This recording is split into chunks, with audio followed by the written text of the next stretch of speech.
इन उपायों से प्रसन्न होते हैं विघ्नहर्ता गणेश जी। पूरी करते हैं सभी मनोकामना।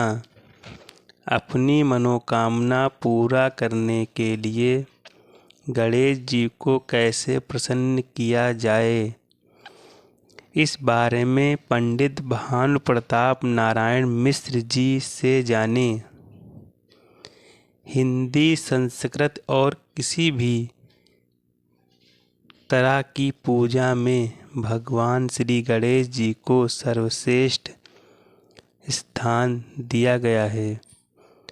किसी भी शुभ काम या पूजा को शुरू करने के लिए सबसे पहले गणेश जी की पूजा की जाती है। देवता भी अपने कार्यों को बिना किसी विघ्न के पूरा करने के लिए गणेश जी की अर्चना सबसे पहले करते हैं।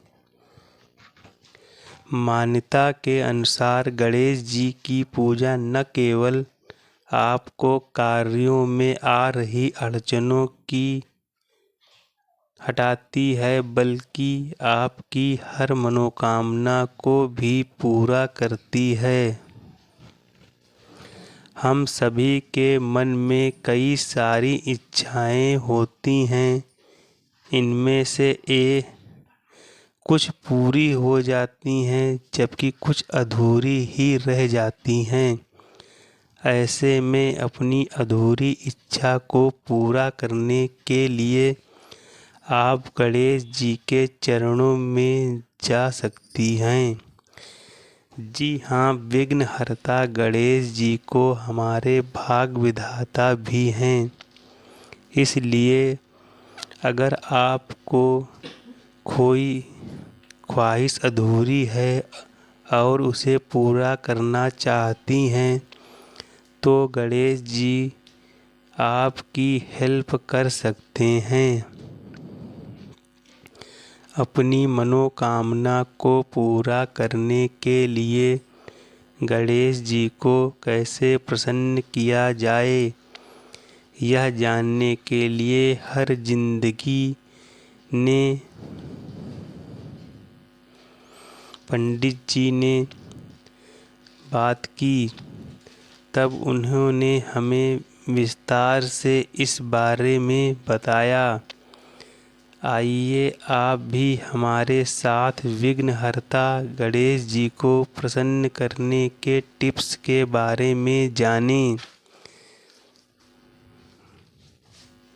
पूजन विधि और शुभ मुहूर्त के साथ जाने कैसे करनी है आपको गजानन जी की पूजा स्थापना। गणेश जी को खुश करने का सबसे सस्ता और आसान उपाय दुर्वा अर्पित करना है। दुर्वा गणेश जी को इसलिए प्रिय है क्योंकि दुर्वा में अमृत मौजूद होता है।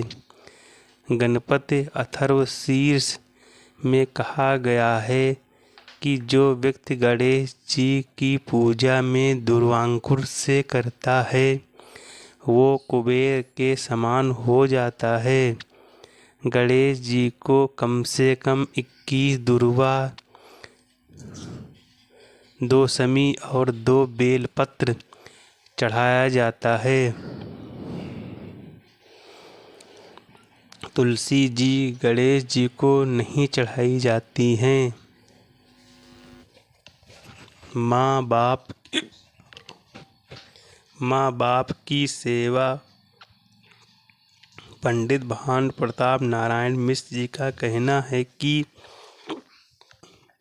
विघ्नहर्ता गणेश जी को खुश करने का सबसे अच्छा रास्ता माँ बाप की सेवा करना है। गणेश जी उसे ही अपनी भक्ति प्रदान करते हैं जो अपने माता पिताजी और सास ससुर जी की सेवा करता है, बुजुर्गों का सम्मान करता है, तीर्थ यात्रा आदि हेल्दी रहने पर माता पिता जी और सास ससुर जी के साथ ही करता है। इसके अलावा वृक्ष लगाने वाले से भी गणेश जी बेहद प्रसन्न होते हैं। अपने जीवन काल में कम से कम 108 वृक्ष लगाएं और उन्हें संतान की तरह पालें, बड़ा करें। गणेश जी इन कार्यों में अति प्रसन्न होंगे। लड्डू गणपति बप्पा को लड्डू खाना बड़ा पसंद है। ये उनके प्रिय व्यंजनों में से एक है। और अगर आपके मन में कोई भी ख्वाहिश है तो आप गणेश मंदिर जाके विघ्नहर्ता को लड्डुओं को भोग लगा सकते हैं। मूंग की दाल के लड्डू गणेश जी को बहुत प्रिय होते हैं। घर में ही पूजा करें तो पूजा के पूरा होने के बाद 21 में से 15 लड्डू पंडित जी को दक्षिणा सहित दान करें। दक्षिणा नहीं दी तो श्री कथावाचक और श्री ज्योतिषी को ही आपको पुण्य प्राप्त हो जाएगा। गर्मियों में गणेश जी को मूंग की दाल के लड्डू और सर्दियों में गणेश जी को तिल के लड्डू का भोग लगाना चाहिए। जल अर्पित करना। सुबह गणेश जी के 12 नाम जपते ही उठें। जो नासिका चल रही हो वहीं पर गणेश जी कहते हैं हुए रखें। नहाने के बाद सबसे पहले गणेश जी को जल उत्तर दिशा में अर्पित करें। जल को जल में ही अर्पित करना है, यानी आप जिस जगह जल चढ़ाएं वहाँ या तो कोई गमला रख दें या पहले से ही पानी ही गिरा दें। इसके बाद ही पूर्व में सूर्य नारायण और दक्षिण दिशा में अपने पितरों को जल अर्पित करें।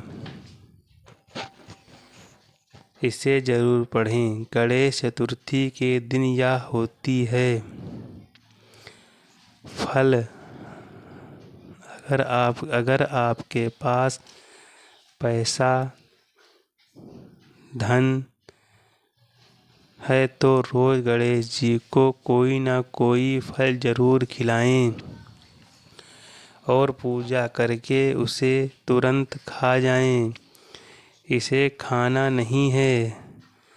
जामुन, अमरूद, बेल, आम, सेब, संतरा, मौसमी, चीकू, केला, अनार, आलू बुखारा, नारियल आदि मौसम के अनुसार फलों का भोग गणेश जी को लगाना चाहिए। अगर आप भी अपनी सारी मनोकामना पूरी करना चाहती हैं तो विघ्नहर्ता गणेश जी को ये चीज़ें ज़रूर अर्पित करें।